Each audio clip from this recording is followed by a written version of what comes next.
Good evening. Lady Esther invites you to join the Screen Guild players to help celebrate a brilliant annual event. The Red Book Magazine Award for the Outstanding Picture of 1946. The Red Book selection this year, a Technicolor saga of American life. A story so great and yet so beautiful in its simplicity that it will touch a warm chord in your hearts and live in your memory forever. Lady Esther presents with pride Metro-Goldwyn-Mayer's great Academy Award contender, The Yearling, based on the book by Marjorie Kinnan Rawlins, and starring Gregory Peck as Penny Baxter, Jane Wyman as Ori, and Claude Jarman, Jr. as Jody. Penny Baxter tells our story.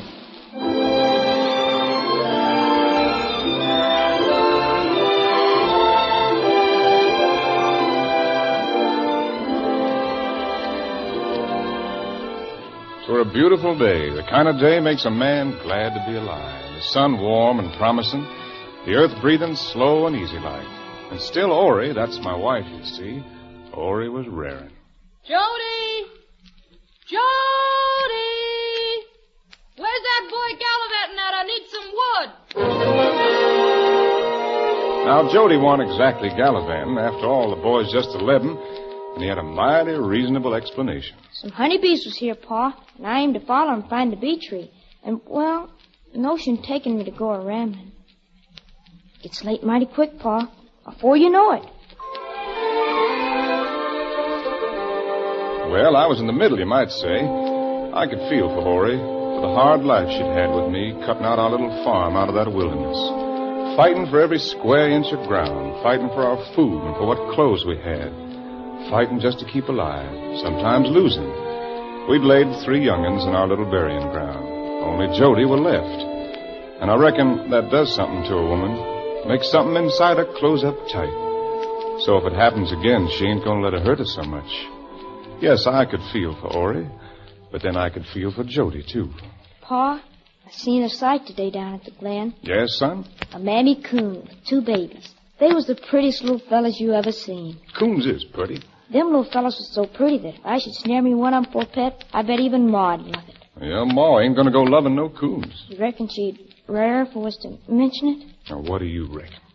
Come on in and get your victuals, you two, before this pone steams off to nothing. Jody? I reckon she'd rare.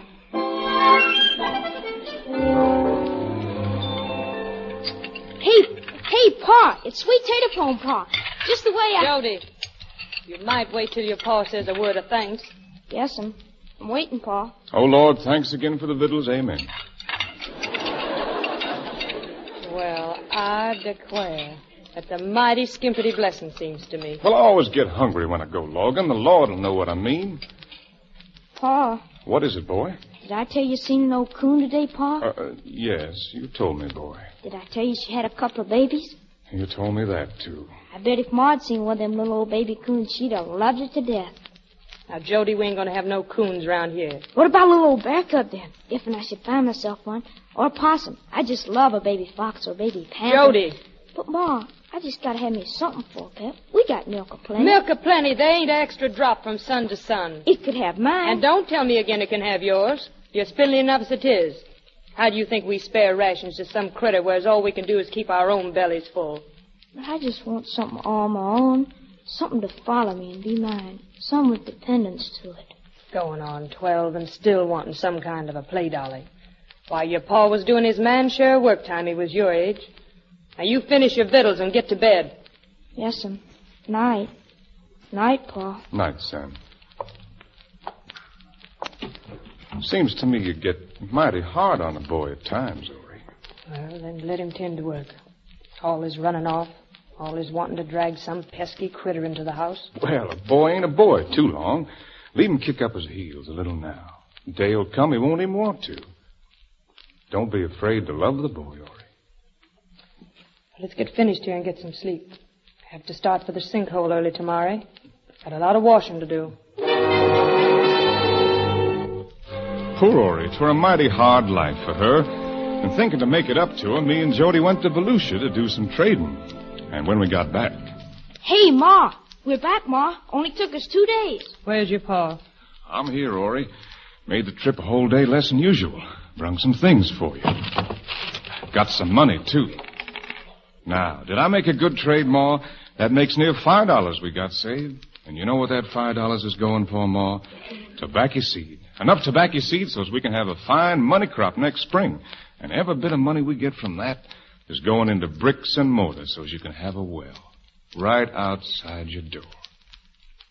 Well, I declare. Yes'm. No more toting wash into a sinkhole half a mile from the house. No more toting water to wash in, water for cooking. Or you're going to have a well and there ain't nothing going to interfere this time. Hey, Ma? Why, I just can't imagine it. Washing right on my own place. Having all the water I need right here. Not even caring if some slops over now and then. I declare it'll be such a blessing it won't seem... Now, I bet you ain't bought half the things I ordered. I never knowed a man yet that could be trusted to...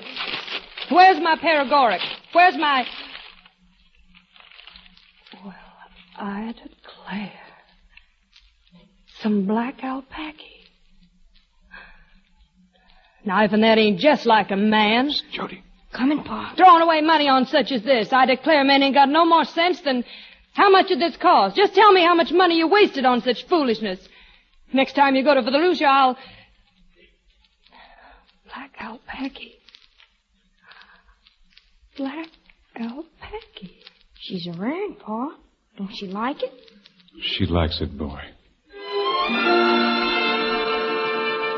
And so we went along. 'Twarn't no easy life, but we managed somehow. Until that day when our hogs went wandering off. Jody and me was tracking them, picking up the trail through the rough scrub. I leaned down to push some vines aside, and all of a sudden the long grass come alive. Hey, Pa! Get back! Hold the dogs! Pa! He got me on the wrist, boy. There's a rattler. A big one. Pa! Don't talk. There's a deer. Pa, it's a doe. All you do as I tell you now. Quick, take your knife and open up her belly. Yes, Pa. Cut out the liver and the heart. Use them for a poultice. Draw the poison out. Maybe we got a chance this way. Hurry, boy. I got him, Pa. Pa, you're slicing your wrist like that. You'll bleed to death. I'd rather bleed to death than swell. I seen a man die once. Hey, Pa, look. Pa, the doe's got a fawn. I'm sorry, boy. I can't help it. Now, listen. I got to make for home. You get on to the Foresters. Get one of them to ride to the branch for Doc Wilson. It's my only chance. Can you do it, boy? I can do it, Pa. Tell one of them to ride for the doc and one of them to take this road and pick me up in case I can't make it. And hurry, boy. You gotta hurry. You make it, Pa, you hear me? You're obliged to make it. Well, now, a man gets an order like that, he can't take it lightly. I reckon I was just obliged to make it. Jody brung the doc all right. And all through them black hours, the boy must have stayed there, right by my bed. And when I got to feeling better... We're a near thing, Pa. Yes, boy. You're all right now, though. That's right. And I'm proud the way you kept your head and done what was needed. Pa, you recollect that doe you shot? I can't never forget her. Most likely she saved your life, didn't she, Pa? She saved me, that's certain. Pa, you recollect that little fawn she had? Yes, boy. Most likely it's mighty scared and lonesome, hungry. I reckon so. It might be out there yet, not knowing which way to go. Might be. Pa, we taken it as Mammy. It weren't no ways to blame. Well, sure don't seem grateful to let it starve. Pa, you figure out how to go out and see can I find it. And tote it here? Tote it here and raise it. Pa. Boy, you got me hemmed in. Tell your ma I said you was to go and get it. Hey, Pa.